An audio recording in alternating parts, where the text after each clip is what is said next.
Bienvenue sur iTélé pour cette interview exclusive du président du Parti des Républicains, Nicolas Sarkozy. Bonsoir. Bonsoir. Merci beaucoup d'accorder cet entretien à notre chaîne et au groupe Canal+. Avec Michaël Darmon, le chef du service politique de iTélé. Bonsoir Michaël. Bonsoir. Nous allons donc vous interroger sur plusieurs sujets d'actualité internationale. En premier lieu, le terroriste, djihadisme. Nous sommes ici à Abidjan, Côte d'Ivoire, où dimanche dernier, 19 personnes, dont 4 Français, ont trouvé la mort dans un attentat revendiqué par AQMI, Al-Qaïda au Maghreb islamique. À travers la Côte d'Ivoire, c'est bien sûr la France qui est visée pour ses opérations militaires dans le Sahel. Vous vous êtes rendu ce matin sur la plage de Grand Bassam où s'est déroulé le massacre.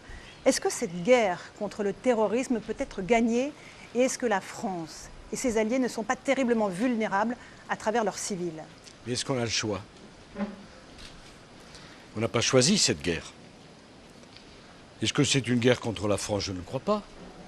C'est une guerre contre la civilisation, contre la culture, contre les valeurs humaines. C'est une guerre contre tout ce qui n'est pas barbare. Ce matin, nous étions à Grand Bassam.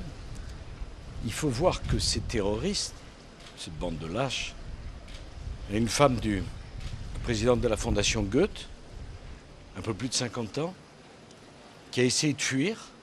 Il y a un petit mur, elle était en train d'escalader le mur. Ils lui ont tiré dans le dos, ils l'ont abattu.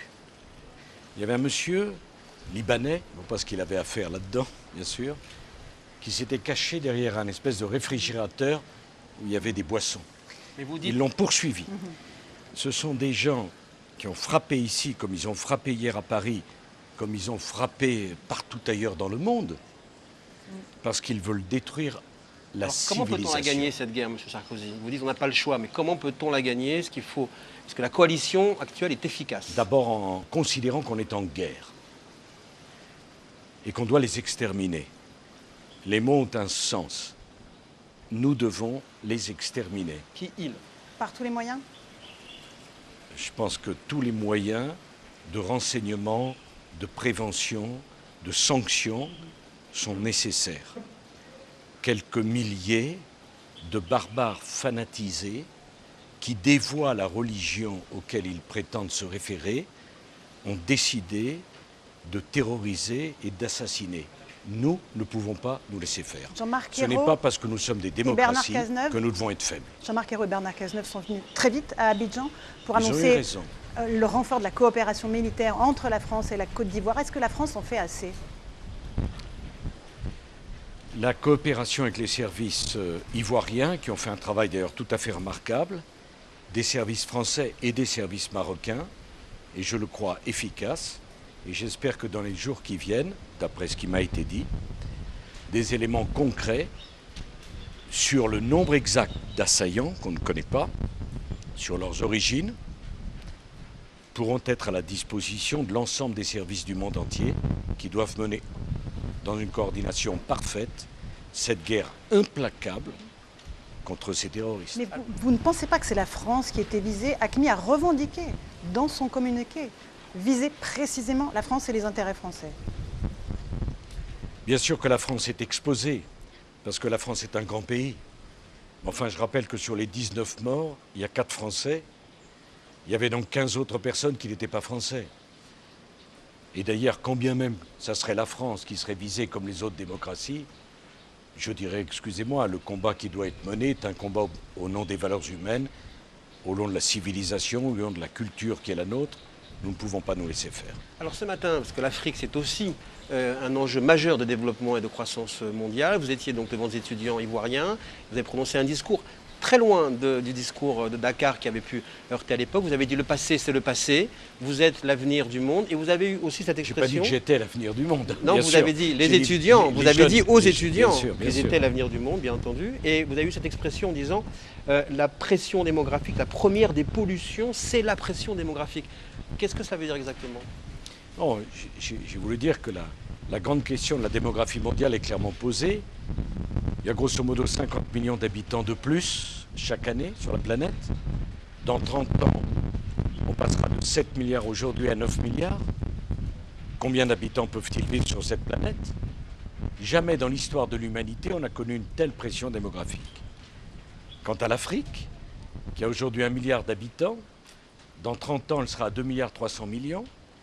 Écoutez, il y a un chiffre qui me paraît assez spectaculaire. Le Nigeria, c'est la première économie africaine aujourd'hui, puisqu'elle est passée devant l'Afrique du Sud. Dans 30 ans, sera le 3e pays le plus peuplé du monde, derrière l'Inde et derrière la Chine. Donc la question du développement de l'Afrique, de son projet économique. Et la croissance mondiale est là? Pour que la croissance mondiale est là, mais si l'Afrique double de population tous les 30 ans, il n'y a aucune croissance au monde qui pourra trouver des emplois pour eux. Et comment nous, qui n'avons pas assez d'emplois déjà pour nous, qui n'avons plus d'argent, des déficits considérables, qui n'avons pas de logement pour tout le monde, j'ai voulu dire avec franchise à cette jeunesse du monde qu'est la jeunesse africaine, il faut qu'on vous aide à développer économiquement votre continent pour que vous trouviez des emplois sur ce continent. Ça veut dire que cette fois l'Afrique est bien entrée dans l'histoire, Monsieur Sarkozy? Bon, je ne veux pas faire de polémique. Et vous savez, Ferrari, à partir du moment où on a été mal compris, c'est qu'on a fait une erreur. Après, la polémique était... Ça m'est arrivé. La polémique, après, elle est ce qu'elle est. Ce que je crois, c'est qu'il faut réorienter la politique étrangère de la France avec une priorité qui est la stabilité du bassin méditerranéen. Parce que, oserais-je dire, j'espère ne vexer personne, que c'est notre banlieue, on en parlera, et parce que le désastre économique de l'Afrique sera le désastre de l'Europe, et la réussite économique de l'Afrique sera la réussite économique de l'Europe. La meilleure façon de lutter contre l'immigration illégale, c'est de faire un gigantesque plan de développement de l'Afrique qui profitera aux entreprises européennes et qui permettra de stabiliser des populations qui aujourd'hui rêvent de venir en Europe où nous n'avons pas la place de les accueillir tous. Vous parlez du bassin méditerranéen, il y a un pays, avant de parler de la Syrie, qui est en plein chaos, c'est la Libye, où les milices se déchirent, toujours pas de gouvernement d'union nationale, et où l'organisation État islamique a pris le contrôle autour de Sirte, de 250 km, avec de nombreux djihadistes, Sirte étant l'ex-fief de Mouammar Kadhafi. Est-ce que vous prenez votre part de responsabilité dans le chaos actuel qui a suivi l'opération militaire alliée de 2011 que vous avez souhaité encourager? Mais écoutez, que veut dire votre question? Est-ce que vous prenez votre part de responsabilité là-dedans? Pardon. Que nous regrettons Kadhafi? Que le prix de la stabilité en Libye, je ne dis pas que c'est votre question, mais derrière la question, vous comprenez la problématique. Il y a la question de la pré-guerre. Non, ce qui s'est passé, c'est... Je voudrais prendre 3 secondes pour rappeler les choses. C'est quand même important, la précision des choses. Kadhafi, l'un des pires dictateurs qu'on ait jamais connus. Il a martyrisé cette malheureuse Libye. Kadhafi avait pris une initiative, détestant Benghazi, 1 million d'habitants. Il avait dit « Je vais faire couler des rivières de sang à Benghazi ». Une coalition internationale d'une 50aine de pays, la Ligue arabe, les pays arabes sont intervenus. La France et la Grande-Bretagne étaient leaders pour cette intervention. Juste un mot pour terminer. Oui, non, mais bien sûr. Je vais y venir. Les avions français ont été les premiers à pénétrer dans le ciel de Benghazi. Kadhafi a été renversé. Et en juillet 2012, Laurence Ferrari, il y a eu des élections libres. Les premières depuis des décennies. Des élections libres. Qui les a gagnées en juillet 2012? Les modérés. Monsieur Sarkozy. C'était un espoir extraordinaire. Enfin, la Libye pouvait espérer un avenir de paix. Puis, répondez-vous à Barack Obama. Les Américains, la communauté internationale, M. Hollande, ont laissé tomber la Libye. Chacun peut comprendre qu'après des décennies de dictature, il fallait les accompagner vers la démocratie. Donc, contrairement à ce qu'on a dit, ce n'est pas l'intervention qui a créé le chaos en Libye. C'est le fait qu'après l'intervention, les premières élections libres, personne n'a rien fait. D'ailleurs, si l'inaction était la garantie de la stabilité, regardez la Syrie. Alors on va y venir, mais Barack Obama, par rapport à la Libye, il a une vision très claire de votre approche sur cette affaire. Et tout simplement, le président Sarkozy voulait claironner ses succès alors que nous avions déjà abattu les défenses donc anti-aériennes. Qu'est-ce que vous lui répondez? Je ne veux pas polémiquer avec M. Obama, dont chacun sait que l'action n'est pas son fort.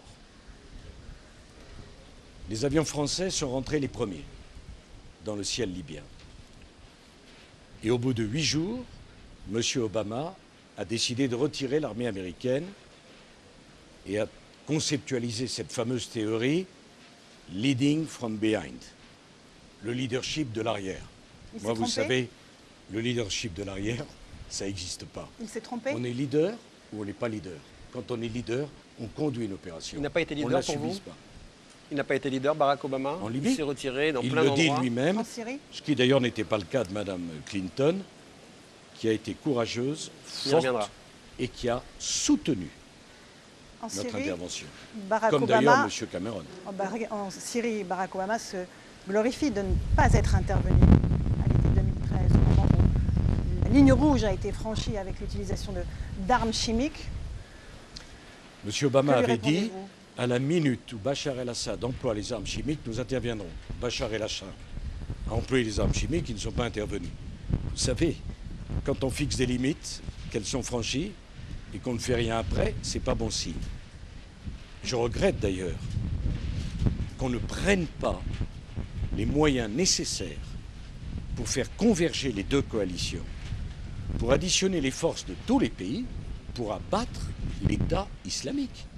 Ce n'est pas le cas avec la Russie et les frappes alliées? Écoutez, le moins qu'on puisse dire, c'est que les coalitions ne se parlent pas, que la situation ne s'améliore pas suffisamment. La Syrie est dans le chaos que l'on voit depuis 4 à 5 ans. 5 ans. On se demande qu'est-ce qu'attendent les grands pays du monde pour rétablir un minimum de paix dans ce pays martyrisé. On a d'abord commis cette erreur tragique de se fâcher avec les Russes alors que tout le monde savait bien qu'on avait besoin des Russes pour gagner. Il faut obliger l'Iran et l'Arabie saoudite, chiites et sunnites, à faire converger leurs efforts pour se débarrasser de l'État islamique. Et je rappelle qu'en 2012, il n'y avait pas l'État islamique et il n'y avait pas des millions de Syriens, il y a près de la moitié de la Syrie, cet immense pays, qui sont en train de migrer vers l'Europe par la Turquie. On en a le résultat d'une inaction que je trouve regrettable. Encore un mot de votre ami Vladimir Poutine. Il a décidé de retirer partiellement ses troupes de Syrie, alors qu'il a fait des frappes non seulement sur l'organisation islamique, mais surtout contre les rebelles à Bachar al-Assad. Est-ce que vous comprenez cette décision? Qu'est-ce qu'elle signifie? Un désaccord avec Bachar al-Assad? D'abord, je ne sais pas si Vladimir Poutine est mon ami, je ne me permettrai pas de le dire. Je crois tout simplement que l'Europe et la Russie doivent travailler ensemble. Et je suis persuadé, voyez-vous, qu'il ne peut pas y avoir de solution en Syrie sans la Russie. Alors après, sur la Russie, quand l'aviation russe intervient, on voit tout un tas de commentateurs qui dénoncent cette intervention. Quand M. Poutine annonce qu'il va retirer l'aviation russe, on voit les mêmes qui disent « Oh, il a tort de les retirer, il faut savoir ». Je ne sais pas pourquoi il a fait ça, je ne lui en ai pas parlé. Je me garderai d'avoir une opinion sur une question. Je ne connais pas les raisons qui l'ont conduit à cela. Ce que je sais, c'est qu'il n'y aura pas de stabilité autour de la Méditerranée tant qu'il y aura l'État islamique. Alors vous avez évoqué aussi un acteur majeur, c'est l'Iran. On a vu aussi que Barack Obama, c'est un peu aussi, ce sera sa grande action. Il a changé complètement les alliances. Il a passé des alliances avec le monde chiite, avec les Iraniens. Est-ce qu'il a eu raison de le faire? Est-ce qu'il faut effectivement avoir des accords avec le monde chiite? Je pense que pour le coup, il a raison. Je crois que nous n'avons pas, nous, quand je dis nous, pardon, Européens, Américains, ce qu'on appelle les Occidentaux, à choisir entre les chiites et les sunnites. Nous devons être des gens qui facilitent le dialogue entre eux. L'opposition entre Riyad et Téhéran, l'opposition entre sunnites et chiites est un drame. On le voit bien en Syrie. Et tous, les Russes, les Américains, les Européens qui sont absents de manière invraisemblable de la question syrienne, alors que c'est la Méditerranée, c'est pas l'Afghanistan, c'est pas le Koweït, c'est pas l'Irak, c'est la Méditerranée. Imaginez la proximité entre les côtes de la Sicile ou de la Sardaigne, entre Chypre, entre Malte, pays européen, et la Syrie. Tous, on doit s'y mettre pour stabiliser la Syrie, se débarrasser de l'État islamique, demander à des forces arabes d'intervenir au sol. On n'a jamais vu qu'on puisse gagner une guerre sans aller au sol. Je ne dis pas que ça doit être des forces européennes qui doivent y aller, en aucun cas, mais au moins des forces arabes. Le départ de Bachar al-Assad? Alors, c'est une question très compliquée. Je ne crois pas qu'on puisse exiger le départ immédiat de Bachar el-Assad. Mais Bachar el-Assad a sur la conscience entre 150 et 250 000 morts de son propre pays. on ne peut quand même pas me dire qu'il représente l'avenir de la Syrie. Donc il faudra parler avec Bachar el-Assad, au moins des conditions de son départ. Le fait que Bachar el-Assad ne représente pas l'avenir de la Syrie, c'est une certitude, mais le parti Baas doit être partie prenante à la reconstruction de la Syrie et à la réconciliation nationale. On va parler de la question des migrants. Il y avait aujourd'hui un sommet européen à Bruxelles où un accord avec la Turquie a été validé. Qu'est-ce que vous pensez du cavalier seul d'Angela Merkel qui a négocié en secret avec le président Erdogan le fait que tous les migrants qui arriveront en Grèce à partir du 20 mars seront expulsés, renvoyés en Turquie, y compris les réfugiés syriens, c'est-à-dire les demandeurs d'asile? Oui, en échange de contreparties financières. Et de l'acceptation. Oui, ça on va y revenir. Mais cette attitude-là, est-ce que l'Europe existe encore aujourd'hui avec cette démarche? Je suis stupéfait que Mme Merkel a discuté avec M. Erdogan. M. Hollande était occupé. La France n'est-elle pas concernée? Qu'est-ce que c'est que cette négociation bilatérale? Ça n'a pas de sens. On ne peut pas faire porter à la seule Mme Merkel la responsabilité de l'absence totale de leadership de M. Hollande. Donc elle a eu raison. Mais non, elle n'a pas eu raison. C'est un problème européen. Il ne peut pas y avoir un cavalier seul allemand, d'autant plus que, si j'ai bien compris, la position de la chancelière a changé du tout au tout. Il y a quelques semaines, il fallait accueillir tout le monde. Maintenant, il faut accueillir personne. Elle avait raison quand elle voulait accueillir tout le monde. C'est ce que Absolument. Jean-Marc Ayrault disait Absolument à Olivier pas. Ravanello sur iTélé. Elle avait raison politiquement et moralement d'accueillir tous ces réfugiés. Eh bien, moi, je crois qu'elle avait tort. D'abord parce que la question des réfugiés de guerre, c'est qu'ils ont vocation à rester dans leur pays, en tout cas à y retourner lorsque la paix sera revenue. Et que deuxièmement, M. Tusk, le président du Conseil européen, comme M. Juncker, le président de la Commission, ont articulé le chiffre de 10 millions de personnes en mouvement. Qui peut croire, dans la situation économique actuelle, que l'Europe a les moyens d'accueillir 10 millions de personnes? Une seconde, vous l'avez dit souvent, c'est une proposition que vous portez. Après la description que vous avez faite de la région tout à l'heure, est-ce que c'est réaliste de penser qu'un jour ils peuvent revenir dans leur pays? Quand est-ce que la paix va revenir quand on voit la situation compliquée dans les pays d'origine? J'entends souvent dire que la clé de ce problème, c'est la Turquie. C'est faux. La clé de ce problème, c'est la stabilité en Syrie, donc l'éradication de l'État islamique. Ça devait être la priorité absolue des pays européens, des États-Unis, de la Russie, de l'Arabie saoudite, de l'Iran. Premier point. Deuxième point, l'accord avec la Turquie.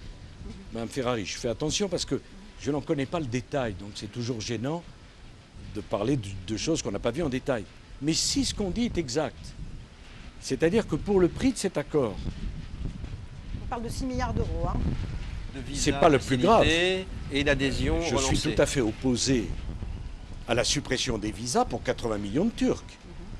Enfin, on explique aux Européens qu'il faut refaire Schengen, que Schengen a explosé, qu'il y a une pression migratoire immense, et la première décision que l'on ferait, c'est de supprimer les visas pour un pays de 80 millions d'habitants qui n'est pas membre de l'Union européenne. C'est un marchandage indigne de l'Europe? C'est un chantage. C'est un chantage. Ça n'a pas de sens. Comprenez-moi, qu'on supprime les visas pour les hommes d'affaires turcs, je peux parfaitement le comprendre.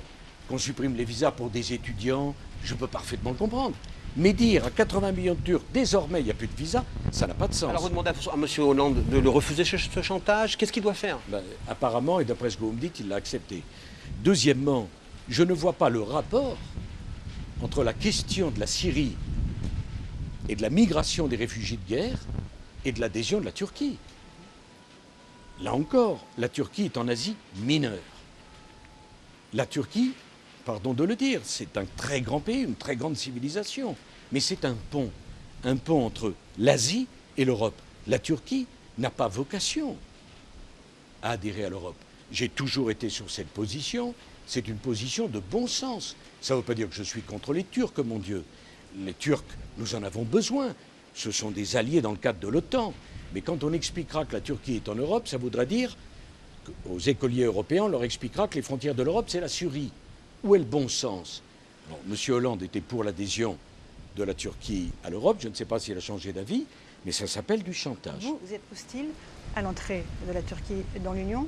La Turquie Bien sûr. ne réunit pas les conditions en matière de liberté de la presse, tout simplement, et d'attitude vis-à-vis des Kurdes. Mais pas simplement, mais quelle idée nous faisons-nous de l'Europe? L'Europe, c'est l'union des pays européens.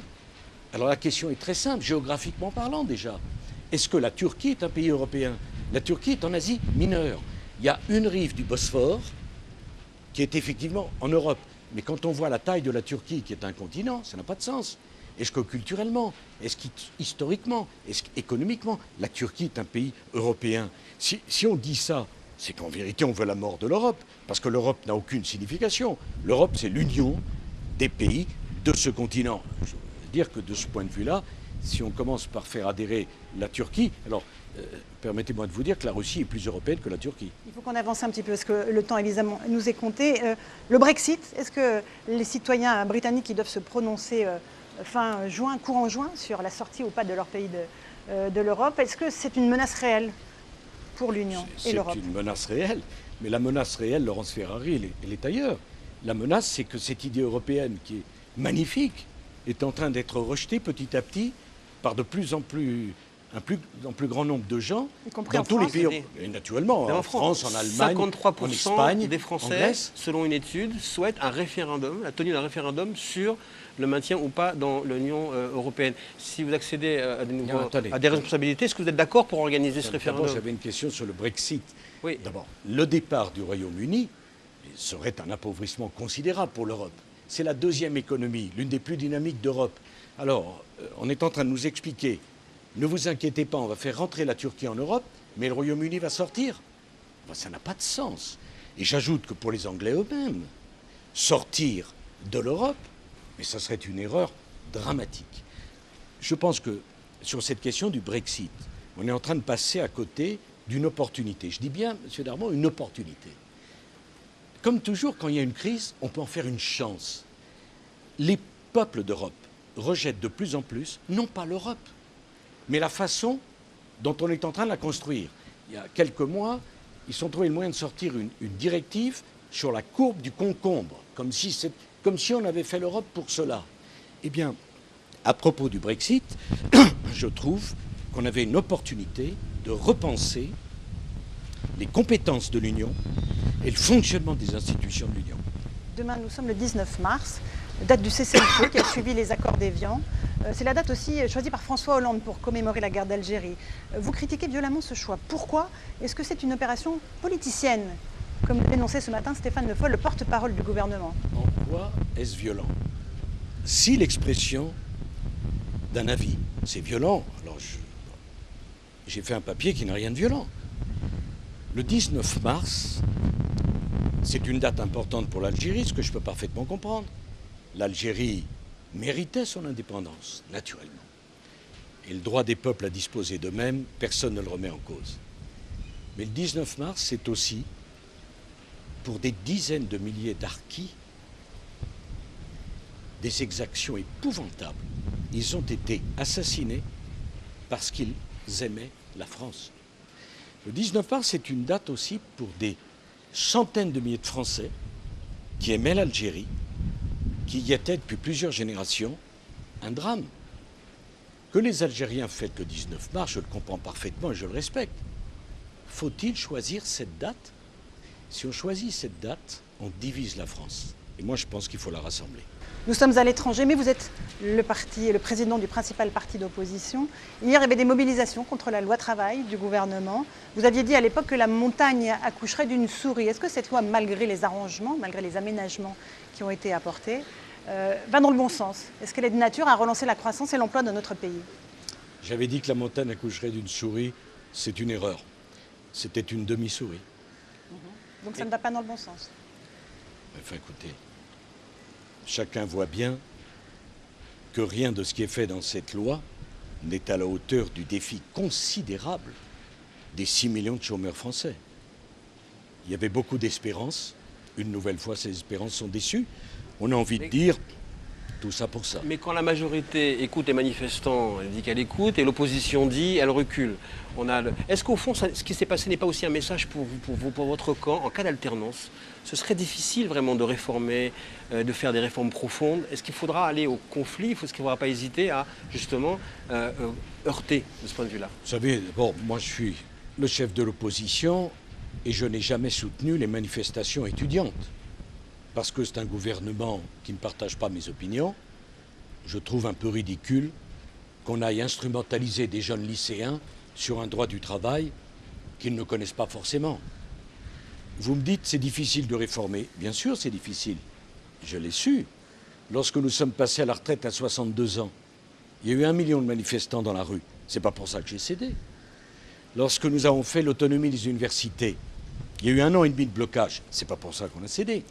Mais là, on a manifestation, blocage, pour un projet de loi qui ne résoudra rien. C'est encore une fois des occasions manquées. On va parler quand même des primaires, même si c'est un sujet qui semble loin, vu d'Abidjan. La courbe ne vous donne pas favori dans cette course aux primaires. Tous les instituts de sondage mentionnent le fait qu'Alain Juppé est loin en tête. Est-ce que cela vous inquiète? Mais écoutez, même à Abidjan, je voudrais vous rappeler que je ne suis pas candidat.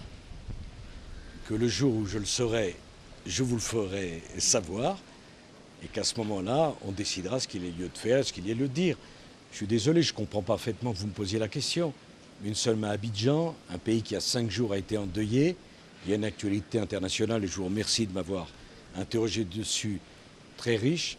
Je ne souhaite pas aller plus loin sur le commentaire de la vie politique simplement, parisienne. beaucoup de vos amis, on ne parle pas cette fois-ci d'observateurs aux journalistes, parfois disent on doute, est-ce qu'il va aller jusqu'au bout, il ne nous rassure pas toujours. Qu'est-ce que vous leur dites à ces amis qui ont peur de votre doute? Monsieur Darmon, je prends votre inquiétude comme une sollicitude qui me touche beaucoup. Ce n'est pas la mienne, je vous relaye celle de vos amis.